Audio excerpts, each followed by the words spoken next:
Olá, vamos à correção da questão 3 do trabalho sobre derivadas, a última questão. É dada uma função, y, que é uma função de quarto grau, tá? E eu estou pedindo para determinar os pontos críticos dessa função aqui e depois classificar pontos de máximo, mínimo ou inflexão. O processo, né, de determinar ponto crítico e depois classificar, basicamente é o seguinte, olha, para você determinar ponto crítico geralmente ali é um ponto de máximo, né, absoluto ou local, um ponto de mínimo, um pico, né? Ou uma inflexão, que seria uma situação como essa, né, ou assim, por exemplo. Uma mudança de concavidade, né? Aqui está para baixo, aqui está para cima. O que esses pontos todos têm em comum é que a derivada neles é zero.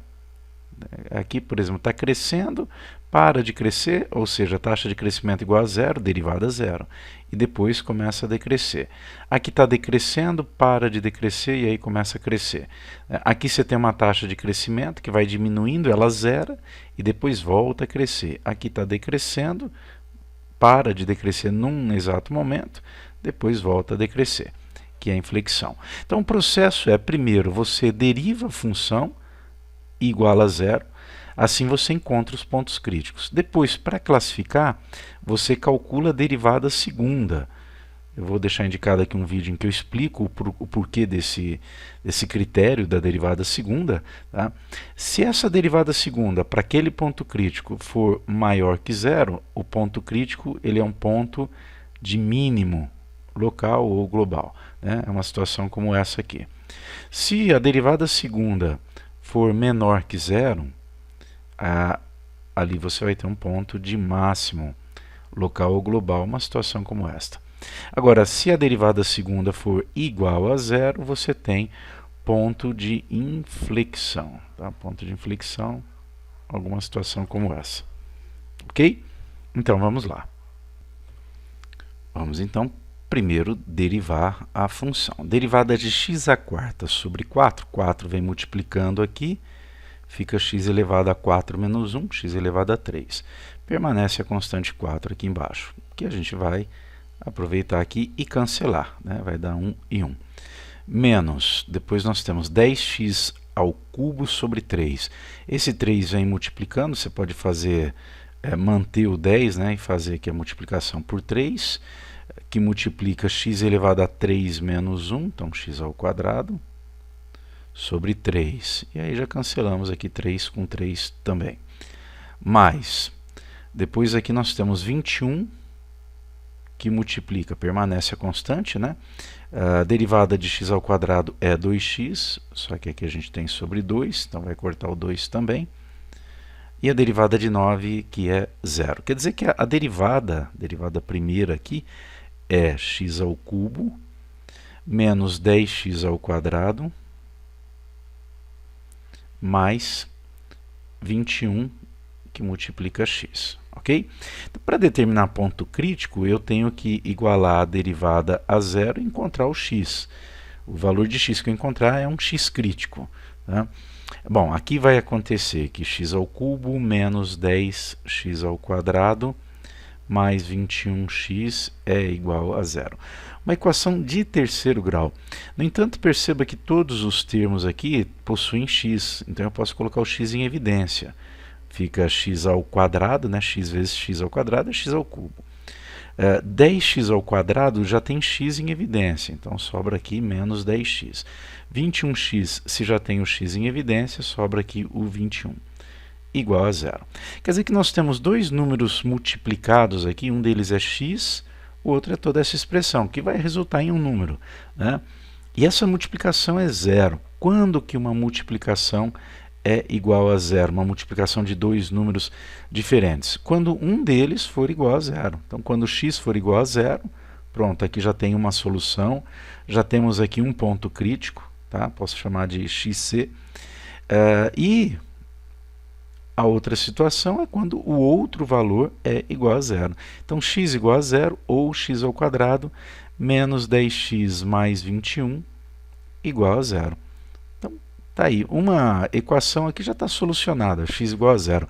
A outra eu resolvo usando Bhaskara, usando qualquer outro método aí de resolução de equações. Tá? Eu vou por um método mais rápido aqui, soma e produto, a soma dos termos das raízes dessa equação, né, pode ser dado por menos b sobre a. O b é menos 10, então fica menos o menos 10 sobre o a, que é 1, coeficiente do x². Isso daqui dá igual a 10. Então, a soma é 10 e o produto das raízes, que é c sobre a, é 21 sobre 1, que dá 21. Então eu tenho que pensar em dois números que, se eu somar, dá 10 e se eu multiplicar, dá 21. Essas raízes, né, o x1 e o x2, são 3 e 7. 3 mais 7, 10. 3 vezes 7, 21. Temos aí os três pontos críticos, né?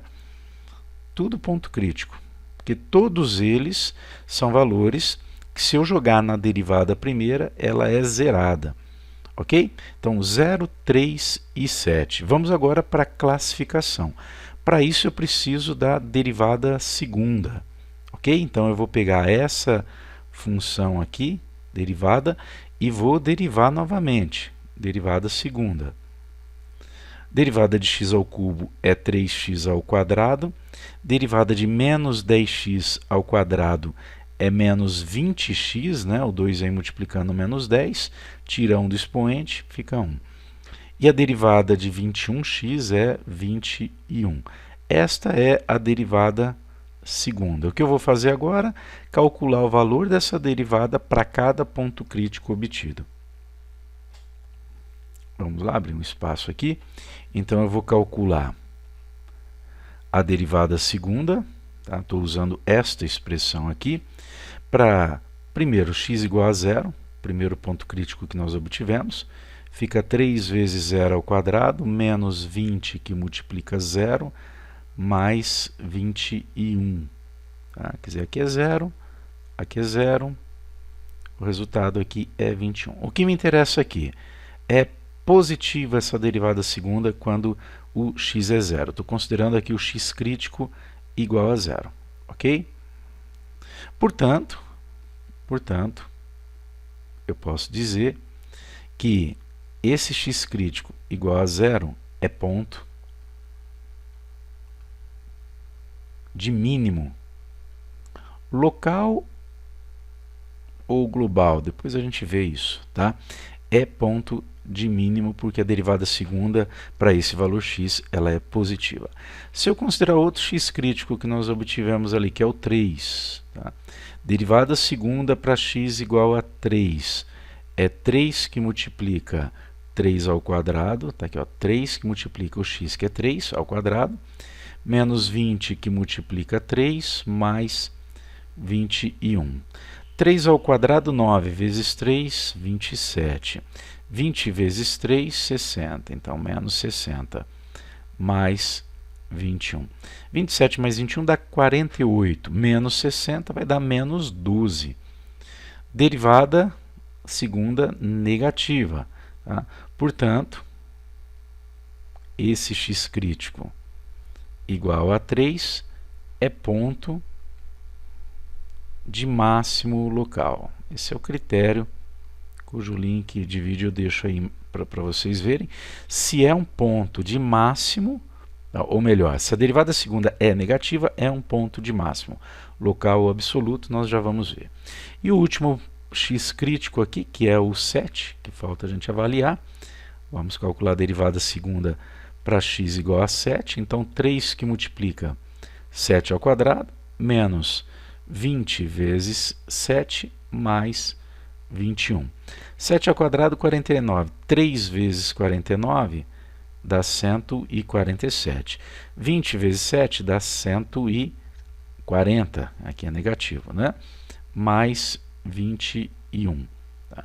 147 menos 140 dá 7. Com mais 21 vai dar 28. Tá?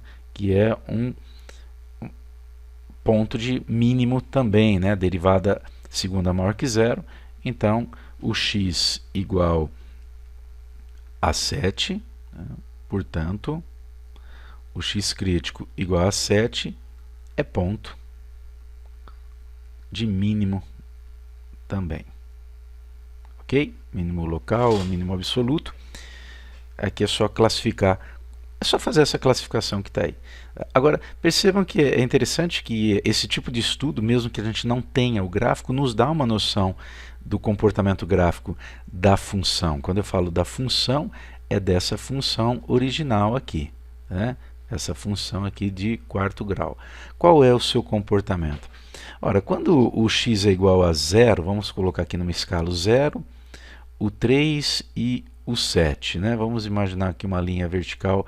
Eu não sei exatamente onde está o eixo, né? O eixo x, aí se a função está para cima ou para baixo. Mas nós vimos que o xc igual a zero, o x crítico igual a zero é um ponto de mínimo. E o 3 é ponto de máximo, está aqui, né? E o 7 é ponto de mínimo também. Então nós temos aqui, né, um pico aqui voltado para baixo, tá?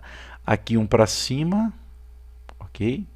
E depois de novo aqui para baixo. Eu não sei se está na mesma altura, se é outra altura, tá? Isso daí para saber é só jogar o 0 e o 7 aqui na função original e calcular. Tá? Então o que nós temos aqui, olha, é uma situação semelhante a essa, e aqui ela cresce indefinidamente para os dois lados. Tá? Então esse ponto de máximo aqui, ele é um máximo local, é o máximo aqui das vizinhanças, porque se a gente projetar aqui para os lados, nós temos valores maiores que ele, que a função assume. Tá? Agora, ponto de mínimo, um desses pontos aqui é um ponto de mínimo absoluto. Para você saber, né, se é qual deles que é o menor entre os menores, é só calcular o valor dessa função aqui para 0 e para 7. O menor valor de y que você obtiver te mostra exatamente qual é o mínimo absoluto, tá ok? Mas a questão só pediu aí para determinar e classificar, e isso nós fizemos terminando aqui nessa análise através da derivada segunda. É isso aí, até o próximo vídeo.